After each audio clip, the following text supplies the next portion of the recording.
విజయవాడలో traffic నగరవాసుల్ని బెంబేలెత్తిస్తోంది. దుర్గగుడి flyover నిర్మాణ పనుల కారణంగా హైదరాబాద్ రహదారిపై నుండి ట్రాఫిక్ని చిట్టినగర్ సొరంగం ద్వారా నగరంలోకి మళ్లిస్తున్నారు. దీంతో స్థానికులకు గంటల కొద్దీ ట్రాఫిక్ కష్టాలతో చుక్కలు కనిపించాయి. ప్రభుత్వ శాఖల మధ్య సమన్వయం లేకపోవడంతో జనం నానా అవస్థలు పడుతున్నారు.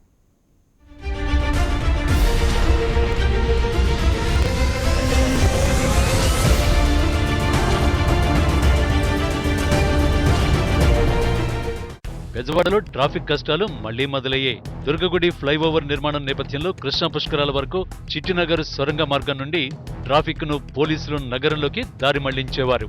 చిట్టినగర్ సొరంగ నుండి హైవే మీదకు వెళ్లాలంటే అదనంగా 6 కిలోమీటర్ల దూరం ప్రయాణ సమయం పడుతుంది. అయినా జనం ఎలాగోలా ప్రయాణిస్తూ ఉండేవారు.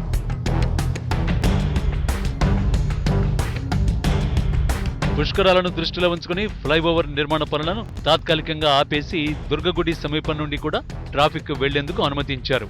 ఇవాళ్టి నుంచి దిగువన ఉన్న రోడ్డు పనులు ప్రారంభమైన నేపథ్యంలో తిరిగి ట్రాఫిక్ ఆంక్షలు అమలు చేస్తున్నారు పోలీసులు. అలవాటుగా దుర్గగుడి పక్కగా హైదరాబాద్ రహదారిపైకి వెళ్లాలనుకున్న వారికి ఆంక్షలు అడ్డం పడ్డాయి.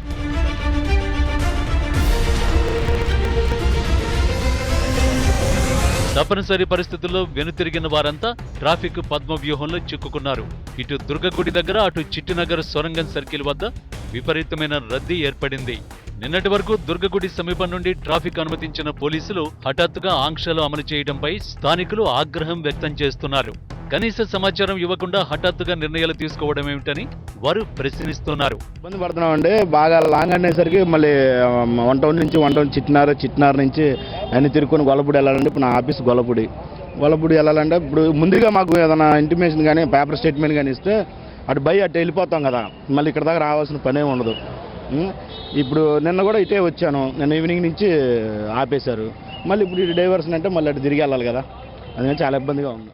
మొత్తానికి బెజవాడ వాసులకు మళ్లీ ట్రాఫిక్ కష్టాలు వచ్చి పడ్డాయి. ఫ్లైఓవర్ పనులు నత్తతో పోటీ పడుతూ ఉండడంతో నగరంలో ట్రాఫిక్ ఇబ్బందులు ఎక్కువయ్యాయి.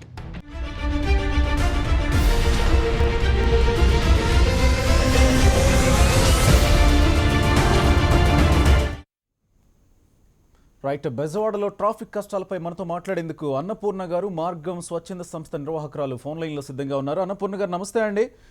ఎలాంటి పరిస్థితులను ఎదుర్కొంటున్నారు మీరు ఇప్పుడు బెజవాడలో ట్రాఫిక్ విషయమై? ప్రధానంగా ఈ రాజధాని అయిన దగ్గర నుంచి అయితే ట్రాఫిక్ సమస్యలు బాగా పెరిగిపోయినాయండి. రాను పెరుగుతూనే ఉంది, కానీ ఎక్కడ తగ్గుముఖం అనేది కనిపించట్లేదు. ముఖ్యంగా మీరు అన్నట్టు ఈ చిట్టినగర్ స్వరంగం ఏరియా వైపు అయితే చాలా దారుణంగా ఉంటుంది. పేరుకి ఊరే, కానీ అటువైపు ఇటువైపు నుంచి అటువైపు ప్రయాణించడానికి గంట సమయం దాకా పడుతుందండి. దాంతో ఏంటంటే ప్రతి ఒక్కళ్ళ వర్క్ లేట్ అయిపోతుంది. ఈ ట్రాఫిక్ లో చిక్కుకున్న వాళ్ళు ఇళ్లలో ఎదురు చూడటం కానివ్వండి, ఆఫీసుల్లో లేట్ అవ్వడం, చాలా రకాల సమస్యలు. మీడియా వాళ్ళకి కానివ్వండి, ఈ ట్రాఫిక్ అన్ని వైపుల నుంచి ఎప్పుడు ఎటు డైవర్ట్ చేస్తారనే తెలియట్లా అటువైపులా.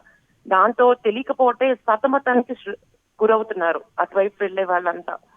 ముఖ్యంగా మనకి పొద్దున పూట 8 దగ్గర నుంచి 9:30 వరకు బాగా ట్రాఫిక్ ఉన్న ఏరియాల్లో గనక పోలీస్ సిబ్బందిని ఎక్కువ ఉంచి ట్రాఫిక్ ని మానిటర్ చేయగలిగితే కొంతవరకు దీన్ని మనం ఒక కంట్రోల్లో పెట్టచ్చు అనిపిస్తుందండి. రైట్, మీకు ట్రాఫిక్ పోలీసులు ఎలాంటి ఆంక్షలు పెడుతున్నారు?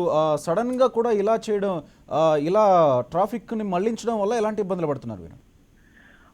ఒక రకంగా చెప్పాలంటే ఒక్కసారి పోలీస్ వాళ్ళతో మాట్లాడితే మాకు తెలియదమ్మా, మాకు ఇప్పుడే ఇన్ఫర్మేషన్ వచ్చింది అన్నారు. వారికి ఇన్ఫర్మేషన్ ముందు వాళ్ళకి ఉండట్లేదు, అలాగే మాకు ఉండట్లేదు. ఇటువైపు నుంచి అటు వెళ్లే వాళ్ళకి మాకు సమస్య అవుతుంది, ఉన్నట్టుండి వాళ్ళని తీసుకొచ్చి అక్కడ పెట్టినప్పుడు వాళ్ళకి సమస్య అవుతుంది. ఒక నగరం అభివృద్ధి చెందుతున్నప్పుడు ఇలాంటి సమస్యలన్నీ కామనే అండి. కానీ ఇంకొక మార్గాన్ని కనుక మనం సృష్టించకపోతే కంటిన్యూస్ గా ఫ్లైఓవర్ అయ్యేదాకా ఈ సమస్యకు గురవుతూనే ఉండాలి అందరం కూడా.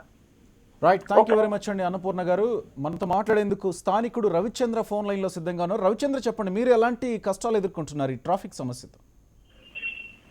సార్, మేము రోజు గొల్లపూడి నుండి ఇటు 2 టౌన్ లోకి రావాలి సార్, జాబ్ కోసం.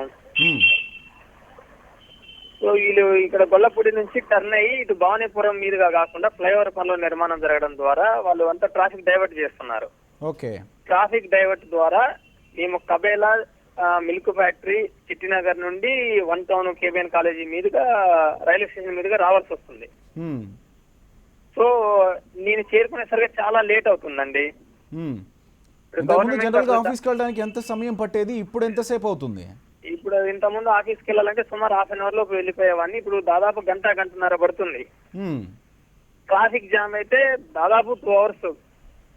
మార్నింగ్ అవర్స్ లో చాలా మంది స్కూల్ పిల్లలు వెళ్లే వాళ్ళు, జాబ్స్ కి వెళ్లే వాళ్ళు, అనేక రకాల వృత్తి వ్యాపారాలు చేసుకునే వాళ్ళు వెళ్తారు కాబట్టి ఈ ట్రాఫిక్ జామ్ ఎక్కువ. Right, thank you very much Ravichandra గారు.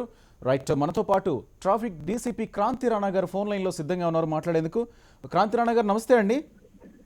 నమస్తే అండి, గుడ్ ఈవినింగ్ సార్. మనం చూస్తున్నాం విజయవాడ రాజధాని నగరంగా అభివృద్ధి చెందుతూ ఉంది. ప్రస్తుతం ఈ టైంలో రాజధాని మీద అనేక ఆశలు పెట్టుకుని రాజధానికి వస్తూ ఉంటారు. ట్రాఫిక్ వల్ల చాలా ఇబ్బందులు పడుతున్నారు ప్రస్తుతం జనం. ట్రాఫిక్ని క్లియర్ చేయడానికి, ట్రాఫిక్ ఇబ్బందులను అధిగమించడానికి మీరు ఎలాంటి చర్యలు తీసుకుంటున్నారు? ఇప్పుడు మీరు స్పెసిఫిక్ రెఫరెన్స్ ఏదంటే టోల్ గేట్ కుమరపాలెం వర్క్ నడుస్తుంది, దాని గురించి అడుగుతున్నారా సార్? ఇప్పుడు toll gate Durga toll gate నుంచి కుమరపాలెం వరకు రోడ్ వర్క్ నడుస్తుంది. ఓకే, మీరు ఆ రిఫరెన్స్ తో అడుగుతున్నారు నన్ను? Yes, exactly. అది యాక్చువల్ గా ఇప్పుడు రేపు పొద్దున్న మనకి ఉమెన్ పార్లమెంటేరియన్ చదువుతుందండి. ఓకే, సో దాని గురించి రోడ్డు అన్ఈవెన్ గా ఉంది, అది రిపేర్ వర్క్ నడుస్తుంది, ఒక 6 days లో అయిపోతుంది. ఓకే, సో అది మనకి చాలా ఇంపార్టెంట్, ఎందుకంటే చాలా విఐపి మూవ్మెంట్, చాలా మంది డెలిగేట్స్ వస్తుంటారు రేపు నెక్స్ట్ వీక్ నుంచి. సో ఓకే, అంటే టెంపరరీ ఆ ఒక్క విషయం అనే కాదు, నగరం రాజధానిగా అభివృద్ధి చెందుతున్నప్పుడు ట్రాఫిక్ సమస్య పెరిగే అవకాశం ఉంది. ఈ దిశగా మీరు ఎలాంటి చర్యలు తీసుకుంటున్నారని? ఇప్పుడు విజయవాడ నగరానికి మెయిన్ ప్రాబ్లం ఏంటంటే మనకి సిటీలోకి 3 నేషనల్ హైవేస్ వస్తున్నాయి, NH 16, 65 and national highway 30. Okay, so దీని మూలంగా ఏమవుతుందంటే ఈ లారీ ట్రాఫిక్ చాలా వచ్చేస్తుంది. ఆ lorry traffic is getting mixed up with local traffic. దాని మూలంగా మీకు మన మెయిన్ ఏదైతే బెంక్ సర్కిల్ టు రామర్పాడు ఉందో మీకు ఎక్కువ ట్రాఫిక్ కంజెషన్ అవుతుంది. సో సిటీలో ట్రాఫిక్ కంజెషన్ అయ్యే రోడ్ అదొకటి. దీన్ని అధిగమించడానికి మేము చాలా ఈ లారీస్ ని డైవర్ట్ చేయడానికి చాలా ఎక్స్టర్నల్ డైవర్షన్స్ చాలా పెట్టడం జరిగింది. పుష్కరాల్లో పెట్టాము, తర్వాత దసరా ఉత్సవాల్లో కూడా పెట్టాము. ఓకే, సో ఏదైతే అవుట్ సైడ్ రోడ్స్ ఉన్నాయో వాటిని స్ట్రెంథెన్ చేస్తున్నాం ఇప్పుడు. సో దట్ ఈ లారీస్ ఏవైతే మన ఊళ్ళోకి వస్తున్నాయో ఊళ్ళో రాకుండా బయటకు డైవర్ట్ అయ్యే విధంగా. ఇప్పుడు ఏదైతే నేను మళ్ళీ మాట్లాడతాను. Right, thank you very much Kranti Rana గారు. Right, thank you very much. Right, మనతో మాట్లాడేందుకు స్థానికుడు రాజేష్ ఫోన్ లైన్లో సిద్ధంగా. రాజేష్ గారు చెప్పండి, మీరు ఎలాంటి సమస్యలు ఎదుర్కొంటున్నారు? సార్ నమస్తే సార్. చెప్పండి సార్. మేము daily part time holder sir, Bhavanipuram వెళ్ళి జాబ్ చేయాలి సార్. ఓకే, దీనివల్ల ట్రాఫిక్ అనేది పెరిగిపోవడం వల్ల చుట్టుకంట మీద వెళ్ళాల్సి వస్తుంది సార్. గవర్నమెంట్ ఏమో 6 months లో కంప్లీట్ చేస్తా అన్నదేమో ఇంతవరకు కంప్లీట్ చేయలేదు. దీనివల్ల మేము చుట్టూ తిరిగి వెళ్ళడం వల్ల మాకు జాబ్కి వెళ్ళేసరికి ఏమో యమా లేట్ అయిపోతుంది సార్. అంతేకాకుండా ఒక్కోసారి ఏమో ట్రాఫిక్ నేమో ఇటు కాదు ఇటు మళ్ళించి, ఇటు కాదు ఇటు మళ్ళించి అని చెప్పి చుట్టూ తిప్పిస్తున్నారు సార్. దీనివల్ల ఏమవుతుందంటే మేము పనికి ఒక పక్క లేట్ అయిపోతుంది, దానివల్ల అందుకోలేకపోతున్నాం. అక్కడేమో వాళ్ళు చెప్తున్నారు ఓనర్స్, మేమేమో స్టడీ చేసుకుంటూ ఒక పక్క వెళ్ళి చదువుకుంటూ జాబ్ చేసేవాళ్ళం సార్. ఒక్కోసారి ఏమో ట్రాఫిక్ ను ఇటు వెళ్ళాలి అటు వెళ్ళాలని చెప్పి కంగారు పెట్టి మమ్మల్ని టెన్షన్ పెట్టడం వల్ల మాకు ఒక్కోసారి ఏమైనా రోడ్డు ప్రమాదాలు కూడా జరిగే అవకాశాలు ఉన్నాయి సార్. ఓకే, ఒక పద్ధతి ప్రకారం లేకుండా ఇష్టానుసారంగా అటు ఇటు మార్చడం వల్ల కూడా మేము కొద్దిగా కన్ఫ్యూజ్ అయ్యి ఏ రూట్లో వెళ్ళాలనేది కూడా లేట్ అవుతుంది సార్. ఓకే, కాబట్టి దీన్ని అర్థం చేసుకుని దానికి సంబంధించిన చర్యలు చేపట్టాలి సార్ ట్రాఫిక్ పోలీసులు కూడా. రైట్, అత్యంత సడన్ గా ఇలా చేయడం వల్ల మాకు కూడా కొన్ని ఇబ్బందులు కలుగుతున్నాయి. Okay, right, thank you Rajesh గారు.